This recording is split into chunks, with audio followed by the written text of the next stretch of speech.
नमस्कार। सामुद्रिक विज्ञान के इस अंक में एक बार पुनः आपका स्वागत है। एक सुंदर सी फीमेल हथेली, आप महिला जातिका हैं और आपकी रियल हथेली मेरे सामने विवेचना के लिए आ रखी है। सबसे पहले देखेंगे तो हथेली की जो आकृति है, ये ज्यादातर आयताकार यहाँ पे दिखाई दे रही है और थोड़ा चौकोर किस्म की भी दिखाई दे रही है। इसका मतलब है कि कहीं ना कहीं एक शोध वाला, एक अनुसंधान वाला, एक रिसर्च वाला व्यक्तित्व आपका बना रहेगा। एक दार्शनिकता आपके जीवन में हमेशा बनी रहेगी। और दूसरी बात है कि कहीं ना कहीं एक मेहनती स्वभाव भी ये आपके अंदर दिखाई दे रहा है। एक बहुत अच्छी चीज आपकी हथेली में है और इस चीज को अगर आप सिद्ध कर लेते हैं तो जीवन में हर प्रकार का आकर्षण, हर प्रकार की दिव्यता और आपका जीवन एक वैभवशाली ही नहीं रहेगा, एक भव्य स्थिति का ही नहीं रहेगा। आप अपने जीवन काल में इस रेखा को, इस चिन्ह को अगर सिद्ध कर लेती हैं तो आपको जीवन में परालौकिक शक्तियों की भी प्राप्ति होगी। और साथ में कहें तो एक होता है ना कि व्यक्ति समाज में ऐसा काम करके चला जाता है कि उसके जाने के बाद भी लोग सदैव उसको याद रखते हैं। ऐसे लोग पीढ़ी दर पीढ़ी याद रखे जाते हैं कि हमारे पुरखा था, उसने कुछ किया था। ये आपकी हथेली में एक बहुत दिव्यतम स्थिति का चिन्ह बन रहा है।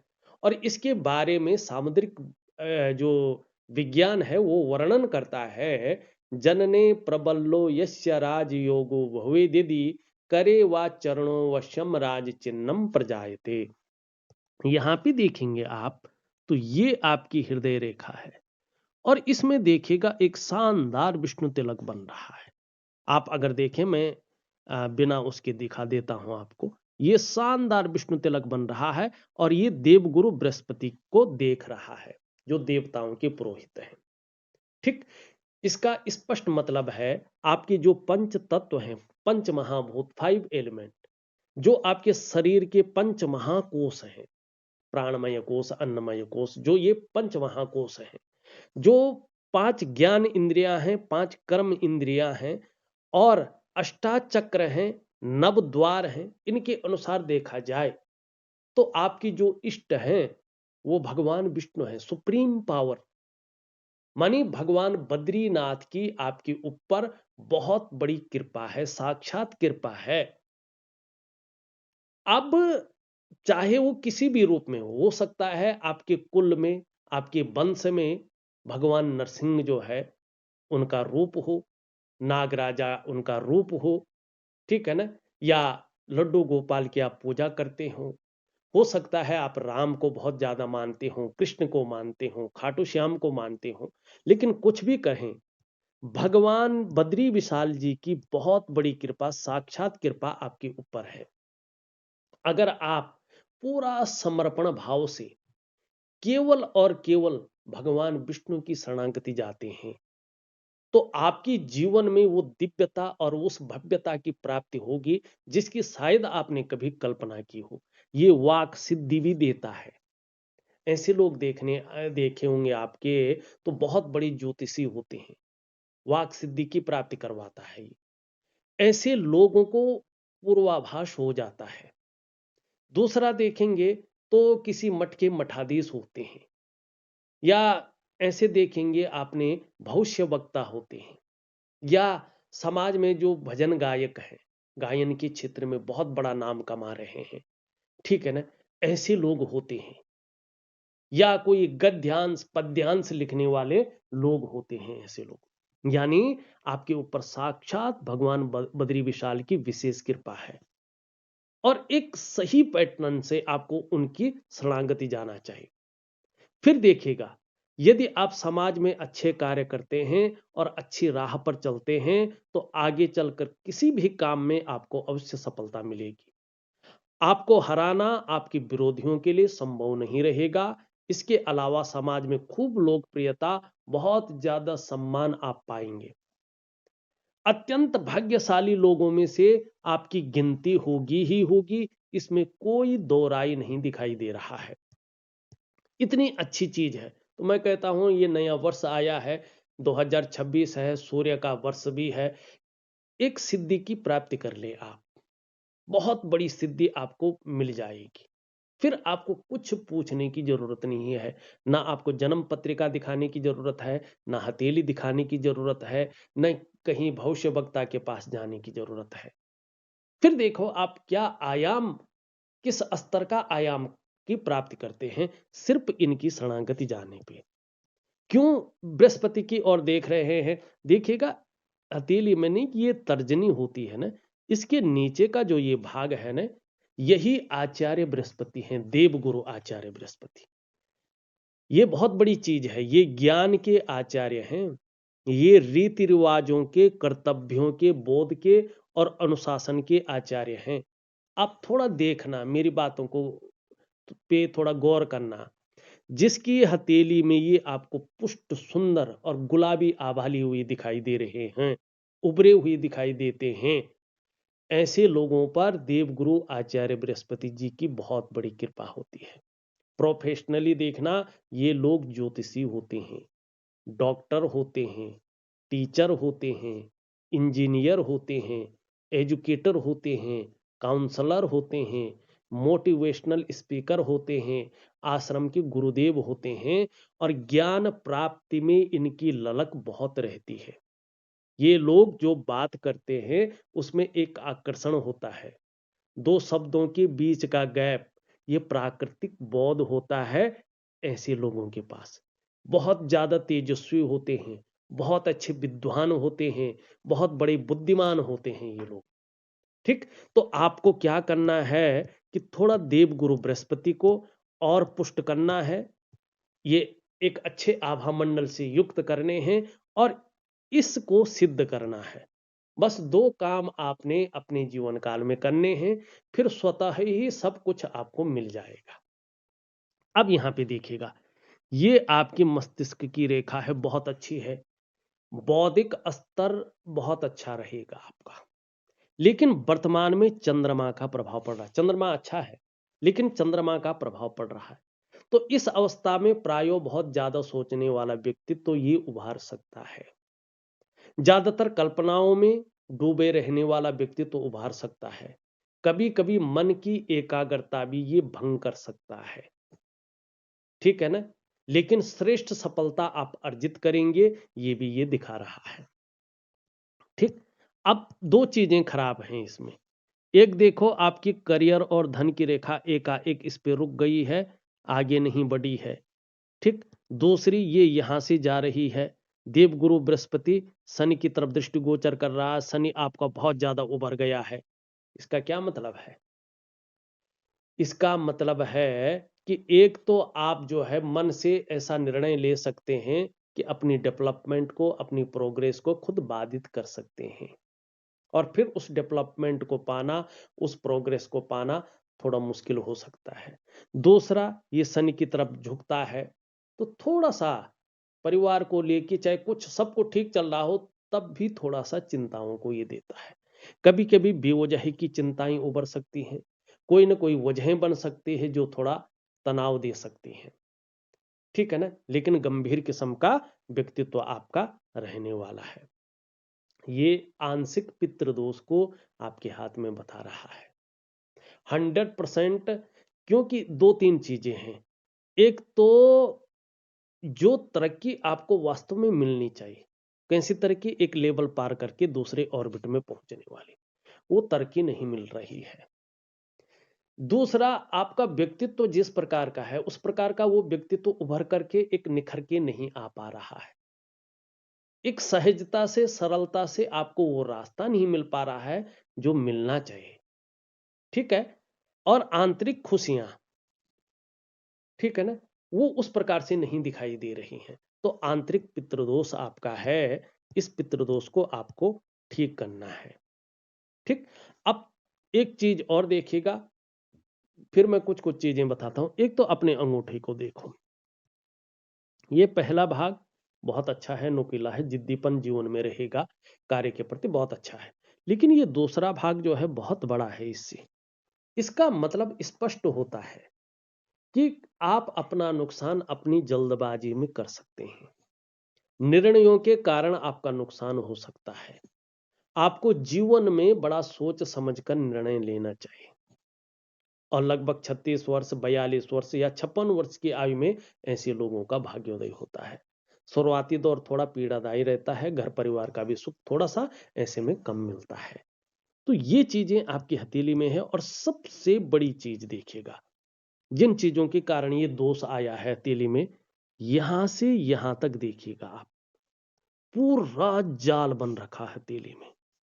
इसका मतलब आपके शरीर में एक बहुत बड़ी नेगेटिव ऊर्जा संचरण कर रही है। आपके पंच तत्वों में, पंच महाकोशों में, अष्ट चक्रों में ये नेगेटिव ऊर्जा संचरण कर रही है। और जब ये नेगेटिव ऊर्जा संचरण करती है ना व्यक्ति के जीवन में, तो सबसे पहला प्रभाव पड़ता है मन और मस्तिष्क पे। जीवन में उलझन की स्थिति, कंफ्यूजन की स्थिति, दुविधा की स्थिति, ये कहीं ना कहीं जनरेट करता है। और कई बार निर्णय लेने की जो ताकत है उसको भी क्षीण करता है। समझ में नहीं आता है कि वास्तव में क्या करना चाहिए और किस तरफ हमें जाना चाहिए। दूसरा इसका प्रभाव पड़ता है व्यक्ति के स्वास्थ्य पे, चाहे वो शारीरिक हो या मानसिक स्वास्थ्य हो। इस पे ये विकार देने की कोशिश हमेशा करता है। तीसरा इसका प्रभाव पड़ता है आपके रिश्तों पे, खासकर दाम्पत्य जीवन का रिश्ता, परिवार का रिश्ता, कुटुंब का रिश्ता। इन रिश्तों का जो चरम सुख का भोग है, उसके बीच में भी ये परिस्थितियों को खड़ी करने का काम करता ही करता है। चौथा इसका प्रभाव पड़ता है आर्थिक सेहत पे। आप चाहे आर्थिक रूप में कितने भी सबल हों, ये कहीं ना कहीं कोशिश करता है कि आर्थिक रूप से आप बीमार अवस्था में पहुंचे, आर्थिक रूप से आप कमजोरी की स्थिति में आए। पांचवा और सबसे बड़ा, सबसे तीव्र इसका प्रभाव पड़ता है आपकी डेवलपमेंट पे और आपकी प्रोग्रेस पे। जो आपका सफलता का स्तर हो जाना चाहिए था, ये कहीं ना कहीं उसको माइनस की तरफ ले जा रहा है। लेकिन मानी आपकी जो जीवन की नींव है, उस नींव को ये धड़ाम से गिराता हुआ दिखाई दे रहा है और जीवन के महत्व को कहीं ना कहीं खत्म करने की स्थिति में आ रखा है। अब क्या करें इसके लिए, इन सब चीजों से उभरने के लिए और जीवन में एक लेवल पार करके दूसरे ऑर्बिट में पहुंचने वाली तरक्की को पाने के लिए बहुत ज्यादा कुछ नहीं करना है आपको। देखिएगा, सरलतम एक तो मैं वनस्पति स्नान की क्रिया दे रहा हूं। आप स्नान रोज करते हैं ने? कुछ दिनों की एक क्रिया है जिससे नेगेटिव ऊर्जा बाहर आ जाए। कैसे आएगी भाई शरीर की नेगेटिव ऊर्जा? जब शरीर के रोम छिद्र खुल जाते हैं, शरीर के रोम छिद्र खुल जाते हैं, तो ये किससे खुलते हैं रोम छिद्र शरीर के? ये स्नान से खुलते हैं। स्नान में कुछ वनस्पति द्रव्य डाल करके, ठीक है ना। अब स्नान में जब वो खुलेंगे शरीर के रोम छिद्र, तो उसमें जो ऊर्जा आएगी वो नेगेटिव भी हो सकती है, वो पॉजिटिव भी हो सकती है। तो वनस्पति स्नान इसलिए किया जाता है कि रोम छिद्र खुलें लेकिन नेगेटिव ऊर्जा प्रवेश न करे। उस प्रकार का वो एक ऑरा बना लेता है शरीर में। उसके बाद क्या करेंगे? एक दिव्य सूर्य क्रिया, जो आपके 60 चक्रों को एक जो है लाइन में लगा ले, उनको बैलेंस स्थिति में लाए। आपके पंच तत्व जो है, पंच महाभूत हैं, वो एक सही दिशा की तरफ काम करे, ठीक है ना। और आपके जीवन में जो चेतना है उसका संचरण एक बेहतरीन स्थिति में आए, तो उसके लिए विधिवत तरीके से समय का ध्यान रख के जो बताया गया है उसी के अनुसार आपने दिव्य सूर्य क्रिया करनी है। अब उसके बाद एक दिव्य योग ध्यान क्रिया, एक प्रकार का प्राणायाम है, योगा है और मेडिटेशन है। इतना समय आपको अपने लिए निकालना है, ठीक है। स्नान करते हैं वो तो समय आपका निश्चित है, वो जो है वनस्पति स्नान उसी में हो जाएगा, उसके लिए कोई ज्यादा कुछ नहीं करना है। दिव्य सूर्य क्रिया के लिए आपको 5 मिनट चाहिए।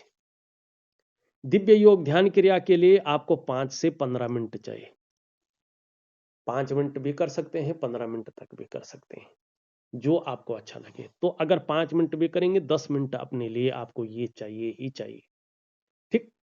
अगर आप अपने जीवन काल में अपने लिए 10 मिनट निकाल सकते हैं, तो जीवन के उस रास्ता को ये प्रशस्त करेगा, उस मार्ग को प्रशस्त करेगा, जो आपके जीवन में जन्म लेने के उद्देश्य को प्रमाणित करेगा, सफल करेगा। क्योंकि हर व्यक्ति ने जब जन्म लिया है, किसी खास उद्देश्य की पूर्ति के लिए लिया है। और जब ये विष्णु तिलक हो, तो इसका स्पष्ट मतलब है कि आप दुनिया में इसलिए आए हैं कि आपके हाथ के द्वारा कुछ न कुछ बहुत बड़ा होने वाला है, और आप कहीं न कहीं अलग जगह उलझ गए हैं, जिससे एक नकारात्मक ऊर्जा आपके शरीर में संचरण कर रही है। तो आपको 3 चीजें अपने जीवन काल में करनी है।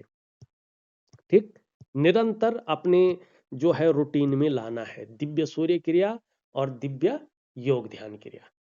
और इसके साथ जो ये नेगेटिव ऊर्जा आई है ना, इसके साथ मैं एक वनस्पति स्नान दे रहा हूं और एक 2 हिडन क्रियाएं दे रहा हूं। ये बोल नहीं सकता हूं और ऑडियो के माध्यम से नहीं दे सकता हूं, मैं लिख के दूंगा आपको। ठीक है ना, 2 हिडन क्रियाएं आपको दूंगा, इसको विशेषतर कीजिएगा तो आपको बहुत बड़ा लाभ होगा। ये आपकी हथेली बेहतरीन है, अच्छी है, तो आपको इसका और भी ज्यादा लाभ देखने को मिलेगा। हाँ, कुछ चीजों का ध्यान रखना है, जल्दबाजी, उतावलेपन में और भावनाओं के वशीभूत होकर आपको बड़ा निर्णय नहीं लेना है। शुक्र को देखते हैं, ये अंगूठे के नीचे का भाग शुक्र पर्वत होता है। ये दैत्य गुरु शुक्राचार्य जी हैं।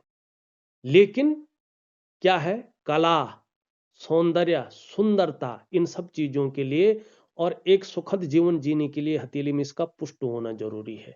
आप देखेंगे तो आपकी हथेली में ये शुक्र का पर्वत सुंदर रूप में उभरा हुआ है, तेजोमय अवस्था में है। निश्चित तौर पे आप अपनी जीवन काल में तेजस्वी रहेंगे, आपका चेहरा भी बहुत सुंदर रहेगा और सुंदरता, आकर्षण आपके अंदर हमेशा विद्यमान रहेगा। हर परिस्थिति को झेलने की ताकत रहेगी। नई चीजों के प्रति, चाहे नए प्रकार का फैशन हो, नए प्रकार के कपड़े हो, मार्केट में नई प्रकार की चीजें हैं, उसके प्रति आकर्षण रहेगा। एक लग्जरी जीवन, अल्ट्रा लग्जरी जीवन के प्रति भी आपका रुझान रहेगा। ये यहाँ पे कहीं ना कहीं अगर आप अपने इष्ट को जो है साध सकते हैं, तो एक ग्लैमर, एक चकाचौंध ये देगा, एक शानदार व्यक्तित्व का ये आपको धनी बनाएगा। क्योंकि शुक्र आपका बहुत अच्छा है और इसमें वर्टिकल रेखाएं हैं। कार्य के प्रति जुझारूपन रहेगा, जिस कार्य को हाथ में ले लेंगे, जब तक पूरा नहीं होता तब तक छोड़ेंगे नहीं। अब ये निम्न मंगल थोड़ा खराब है, कंफ्यूजन, उलझन और दुविधा देता हुआ दिखाई दे रहा है। दूसरी बात अगर हम इसमें करें तो जिसको कहते हैं निर्णय लेने की ताकत, उसको भी छीण करता हुआ ये यहाँ पे दिखाई दे रहा है। कुछ चीजों से बचें, आंखों में चश्मा वगैरह लग सकता है, क्योंकि नजर दोष ये दे सकता है आपको। दूसरी बात अगर यहाँ पे करें तो ब्लड प्रेशर की समस्या दे सकता है, शरीर में कंपन, शारीरिक ताकत का कम होना, शरीर के जोड़ों में दर्द की समस्या दे सकता है, पेट की तकलीफें दे सकता है, हार्मोनल सिस्टम पे भी ये अटैक कर सकता है। तो इसको ठीक करने के लिए मैं दिव्य सूर्य क्रिया दे रहा हूं। प्रॉपर तरीके से करें, वैज्ञानिक तरीके से करें, तो आपको लाभ होगा। निम्न मंगल, उच्च मंगल आपका अच्छा है, पराक्रम बहुत अच्छा रहेगा, एनर्जेटिक स्वभाव बना रहेगा, जो भी आपसे मिलेगा वो कंफर्टेबल फील करेगा। यहाँ पे थोड़ा सा जो है मोटापे से बच के रहेगा, थोड़ा से शुगर इत्यादि चीजों से बच के रहेगा। ठीक है ना, वैसे बृहस्पति बहुत अच्छा है, इतना ज्ञान ये आपको दे रहा है कि आप उसकी टीचिंग तक दे सकें। थोड़ा सा गंभीर किस्म का व्यक्तित्व देगा, लेकिन सुबह उठने में थोड़ा आलस्य दे सकता है। छोटा काम भी करेंगे, नीम फीम पाने की इच्छा रहेगी। यहाँ पे देखोगे तो ये शानदार आगे चलकर मछली का चिन्ह बन रहा है। ठीक, यस्य हस्ते मत्स्य रेखा कर्म सिद्धिश्च जायते धनाड्यस्तु सो विज्ञेयो बहुपुत्रो न संशयो। आभा मंडल बहुत दिव्य रहेगा, और बहुत स्ट्रांग रहेगा। दिव्य सूर्य क्रिया जरूर करें, ठीक है ना। बुद्ध भी बहुत अच्छा है, वाणी की शक्ति बहुत अच्छी रहेगी। चंद्रमा भी बहुत अच्छा है, आगे जाके लाभ होता हुआ दिखाई दे रहा है। और केतु भी कहीं ना कहीं आपके साथ रिसर्च की भावना बनाएगा, इसमें सफलता दिलाएगा। कुल मिला के बात करें, सबसे मेन है ये, आपने इसी के ऊपर काम करना है।